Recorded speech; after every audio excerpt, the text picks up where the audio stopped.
Hi everybody, I hope you're all doing well. I'm Amy, welcome to my channel.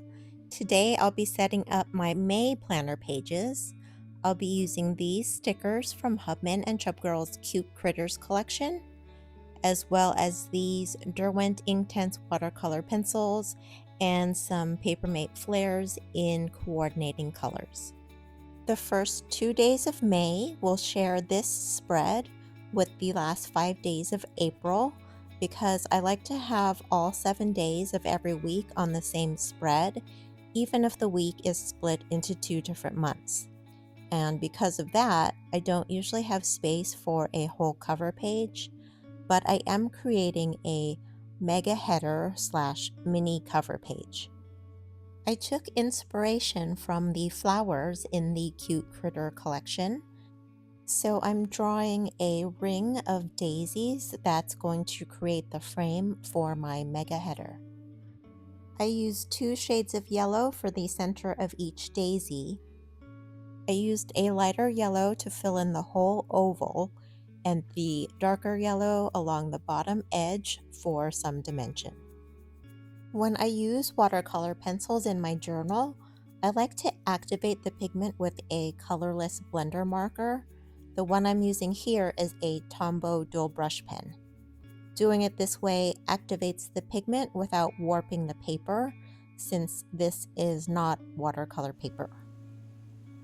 I used a pale purple to outline each petal, then I used the blender marker to drag the pigment from the outline to color in the whole petal. I'm using 2 shades of green for the leaves as well, similar to how I did the center of each flower. To add more definition to my flowers and leaves, I'm using coordinating colors of Papermate flares to outline each shape. I feel like my oval frame of flowers is a little bit wonky on that bottom right corner, but I will try to address that later on. I want a swatch of purple on the top of each planning box, so I'm using the same purple watercolor pencil to underline the space where I want to have the color. Then I use the blender marker to spread the pigment into a rectangle that is 1 dot grid space tall.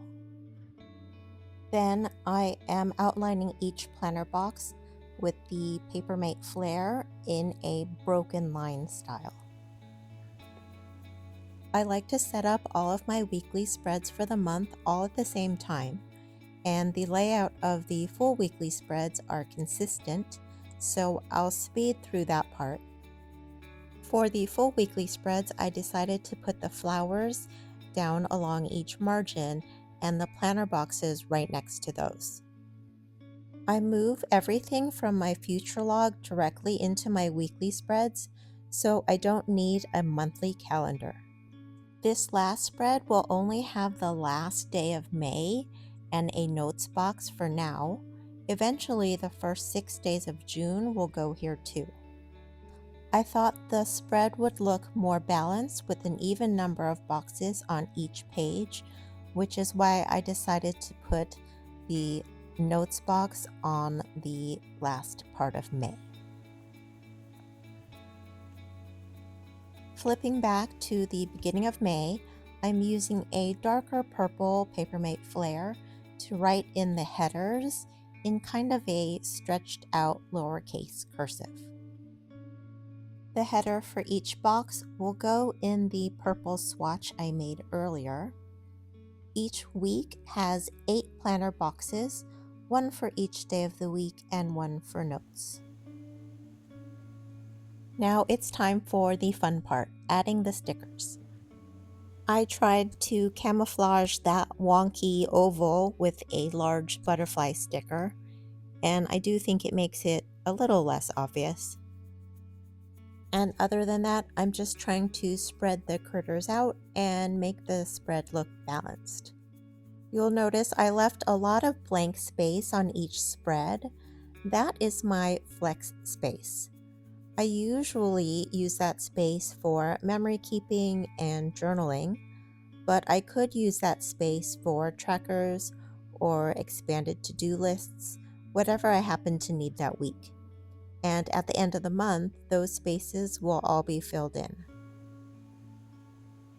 Now I'll flip to the front of the notebook where I've set aside space for all of my monthly health trackers for this year. Each monthly health tracker is made up of two two-page spreads. I'll start by trimming off the edge of the middle page to make a Dutch door, protecting the pages underneath with a small cutting mat, then rounding the corners with a corner punch.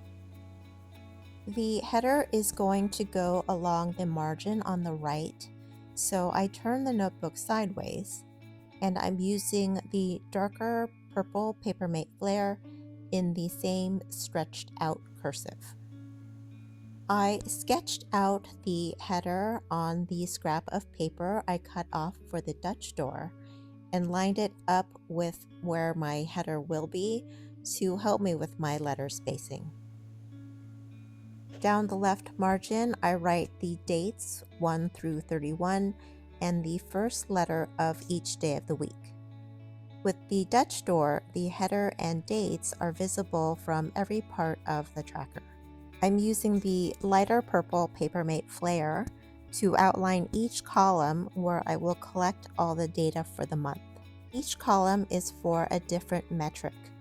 I track a lot of things during the month because I do have some chronic health issues, and this helps me pinpoint any triggers or if a certain treatment is helping or not.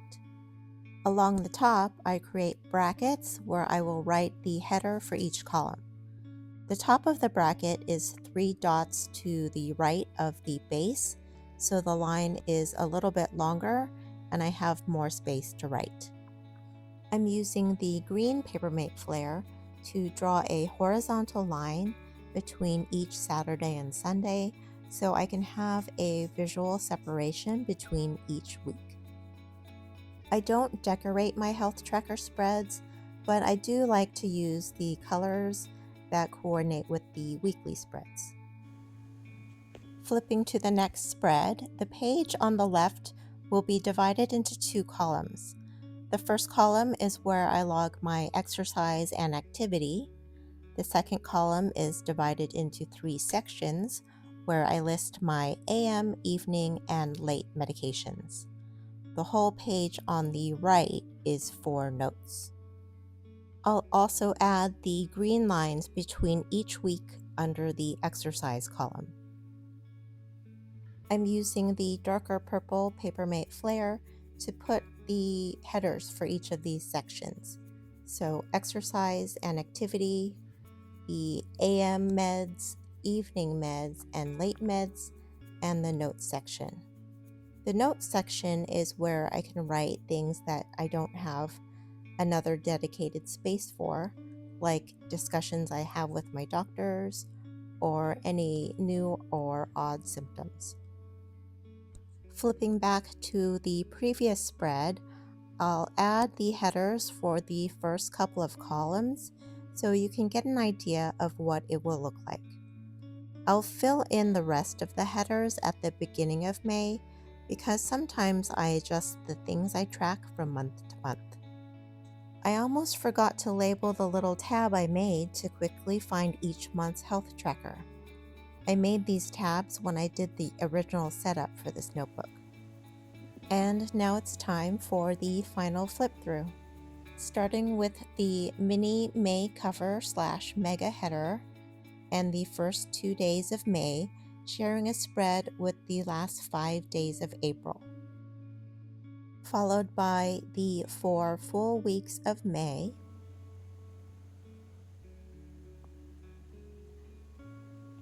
and the last day of May, which will eventually share the spread with the first 6 days of June.